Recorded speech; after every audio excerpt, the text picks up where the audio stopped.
সম্পর্কে আজকের পত্রিকায় আসামের মুখ্যমন্ত্রী বলেছেন রাহুল গান্ধী কেন তার নিজের জাতের পরিচয় দেন না। আসামের মুখ্যমন্ত্রীর কোনো অকাত নেই এই মন্তব্য করার। আমরা আসামের মুখ্যমন্ত্রীকে হাই হাই ধ্বনি দিয়ে হেমন্ত বিশ্ব শর্মা মুর্দাবাদ, হেমন্ত বিশ্ব শর্মা মুর্দাবাদ। কমলাক্ষপুর কায়স্থকে আমি জিজ্ঞেস করতে চাই যে উনি এখন পর্যন্ত উনি কংগ্রেসের রক্তে, কংগ্রেসের যে রক্ত সেই রক্তের মাধ্যমে বিধায়ক হিসাবে উনি পরিচালনা করছেন। এখন পর্যন্ত কংগ্রেস এমএলএ হিসাবে রিজাইন দেননি। উনি যদি ক্ষমতা আছে, উনার যদি শরীরে রক্ত আছে, উনি যদি মানুষ হয়ে থাকেন, আজকে উনি কংগ্রেসের সদস্য, কংগ্রেস এমএলএশিপ থেকে উনি প্রত্যাহার করে রিজাইন দিয়ে ইলেকশন কন্টেস্ট করে আবার বিধায়ক হন, তাহলে আমরা মনে করব যে উনার শরীরে তেজ আছে। জেলা কংগ্রেস কমিটির পক্ষ থেকে ভারতবর্ষের পার্লামেন্টে কিছুদিন আগে বিজেপির প্রাক্তন মন্ত্রী এবং বর্তমান মেম্বার অফ পার্লামেন্ট অনুরাগ ঠাকুর রাহুল গান্ধী সম্পর্কে যে মন্তব্য করেছেন তার তীব্র নিন্দা আমরা করিমগঞ্জ জেলা কংগ্রেসের পক্ষ থেকে জানাই। রাহুল গান্ধী দাবি করেছেন ভারতবর্ষের মধ্যে জনগণনা করতে হবে, তার উত্তরে অনুরাগ ঠাকুর রাহুল গান্ধীকে চার্জ করেছেন যে রাহুল গান্ধীর জাত কি তার পরিচয় দেওয়ার জন্য। যে ঘৃণ্য মন্তব্য আজ পর্যন্ত ভারতবর্ষের পার্লামেন্টে কোনো সাংসদ করেননি, তিনি যে দলেরই হন না কেন।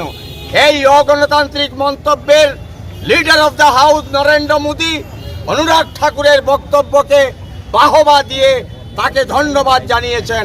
তাই ভারতবর্ষের প্রধানমন্ত্রী নরেন্দ্র মোদীকে আজকের জেলা কংগ্রেসের পক্ষ থেকে আমরা ধিক্কার জানাই। গণতন্ত্র, সমাজবাদ, ধর্মনিরপেক্ষতাকে নিয়ে যেভাবে খেলা হচ্ছে, রাহুল গান্ধী আজকে বায়নাডের মধ্যে যে হাজার হাজার মানুষ মৃত্যুবরণ করেছেন, হাজার হাজার মানুষ বিধ্বস্ত হয়েছেন, 200-300-এর বেশি ডেড বডি সেখানে রিকভার হয়েছে, সেখানে গিয়ে রাহুল গান্ধী, প্রিয়াঙ্কা গান্ধী আছেন।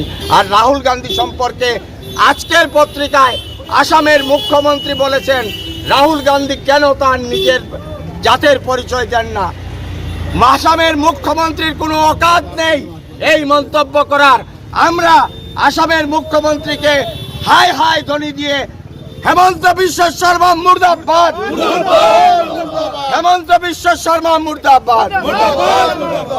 পরবর্তী কথা হচ্ছে, আমাদের এই উত্তর করিমগঞ্জ থেকে 3 বার বিধায়ক কংগ্রেসের টিকিটে নির্বাচিত হয়েছেন আমাদের এই অঞ্চলের বিধায়ক কমলাক্ষ দে পুরকায়স্থ। আজ থেকে একদিন আগে উনি সংবাদ মাধ্যমে যে মন্তব্য করেছেন যে কংগ্রেস অফিস মাদ্রাসা এবং ইস্তামা পরিণত হয়েছে, এই মন্তব্যের করিমগঞ্জ জেলা কংগ্রেসের পক্ষ থেকে আমরা সম্পূর্ণ ধিক্কার জানাই। কমলাক্ষপুর কায়স্থকে আমি জিজ্ঞেস করতে চাই যে উনি এখন পর্যন্ত উনি কংগ্রেসের রক্তে, কংগ্রেসের যে রক্ত সেই রক্তের মাধ্যমে বিধায়ক হিসাবে উনি পরিচালনা করছেন। এখন পর্যন্ত কংগ্রেস এমএলএ হিসাবে রিজাইন দেননি। উনি যদি ক্ষমতা আছে, উনার যদি শরীরে রক্ত আছে, উনি যদি মানুষ হয়ে থাকেন, আজকে উনি কংগ্রেসের সদস্য, কংগ্রেস এমএলএশিপ থেকে উনি প্রত্যাহার করে রিজাইন দিয়ে ইলেকশন কন্টেস্ট করে আবার বিধায়ক হন, তাহলে আমরা মনে করব যে উনার শরীরে তেজ আছে, উনার শরীরে রক্ত আছে। আমরা মনে করি এই মন্তব্য তিনি যেটা করেছেন, কংগ্রেসের মধ্যে উনি থাকতে যে হিন্দুর সংখ্যা ছিল, আজকে তার চেয়ে অনেক বেশি হিন্দু ভারতীয় বরাক উপত্যকা এবং করিমগঞ্জে কমলাক্ষ থাকতে যেভাবে হিন্দুর সংখ্যা ছিল, আজকে করিমগঞ্জ এবং বরাক উপত্যকায় সেই হিন্দুর সংখ্যা অনেক বেশি। এবং আগামীতে কমলাক্ষ দে পুরকায়স্থ যে মন্তব্য করেছেন গত পরশুদিন, এর জবাব উত্তর করিমগঞ্জ এবং বরাক উপত্যকার সমগ্র ভোটার এর জবাব দিবে, উনি যেখান থেকে নির্বাচনে প্রতিদ্বন্দ্বিতা করুন না কেন। এই কথাগুলো আপনাদের সম্মুখে বলে এবং আজকে সবাইকে ধন্যবাদ জানিয়ে আমার বক্তব্য এখানেই শেষ।